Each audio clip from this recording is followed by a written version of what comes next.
చీకటి పోవాలి. ఏం చెయ్యాలి? చీకటి పోవాలి కాబట్టి సూర్యుడు రావాలి, ఉండదు. సూర్యుడు వచ్చాడు, చీకటి లేదు. చీకటి ఉన్నది, సూర్యుడు లేడు. ఒకసారి అహంకారం పోయింది, వినయం ఒక్కటే ఉంటుంది. ఇక మళ్ళీ వినయం కావాలి, అడగక్కర్లేదు. వినయం కావాలి, అప్పుడప్పుడు అహంకారం లేస్తోంది, ప్రమాదం. అసలు అహంకారము పోవాలి, ఇక ముండిపోయేది వినయం ఒక్కటే. అందుకే శంకరులు వినయం కావాలి అని అడగలేదు, అహంకారం తీసేయాలి అని అడిగారు. అవినయమపనయ విష్ణో, ఎంత గంభీరమైన మాటతో ప్రారంభమైందో చూడండి. జ్ఞాన మార్గావలంబకులైనటువంటి శంకర భగవత్పాదులు లౌకికమైన కోరికల గురించి ప్రస్తావన చేయరు. ఒకసారి నీకు వినయం అబ్బి ఈశ్వర కటాక్షం అబ్బిన తర్వాత నువ్వు అడగక్కర్లేదు, ఈశ్వరుడు నీకేం కావాలో ఆయనే చూస్తాడు. యోగక్షేమం వహామ్యహం, నేను వహిస్తానంటాడు.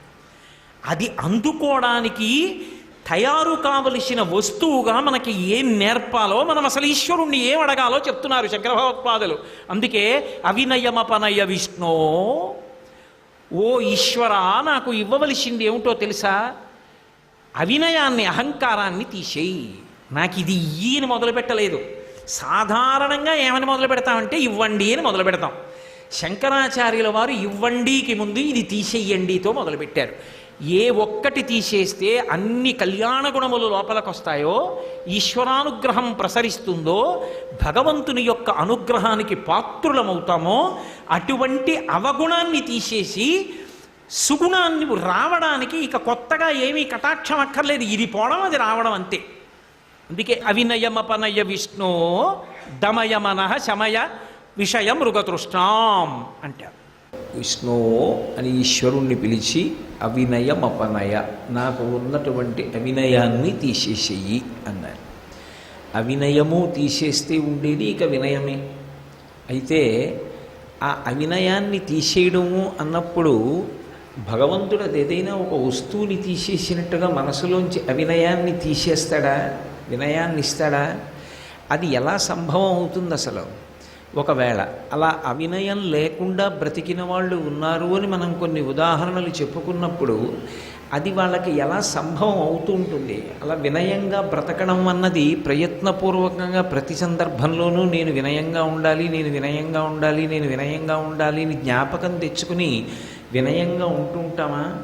ఒకవేళ ఏదో రెండు చేతులు కైమోడ్చి నమస్కరించాను అనుకోండి, నమస్కరించినంత మాత్రం చేత వినయంగా ఉన్నానని ఏమిటి నమ్మకం? లోపల ఏ భావన ఉన్నదో అప్పుడు దంభం అవుతుంది. లోపల ఒకలా ఉండి పైకి ఒకలా ప్రవర్తించడం, దాని చేత కొత్త ప్రమాదం పొటమరిస్తుంది.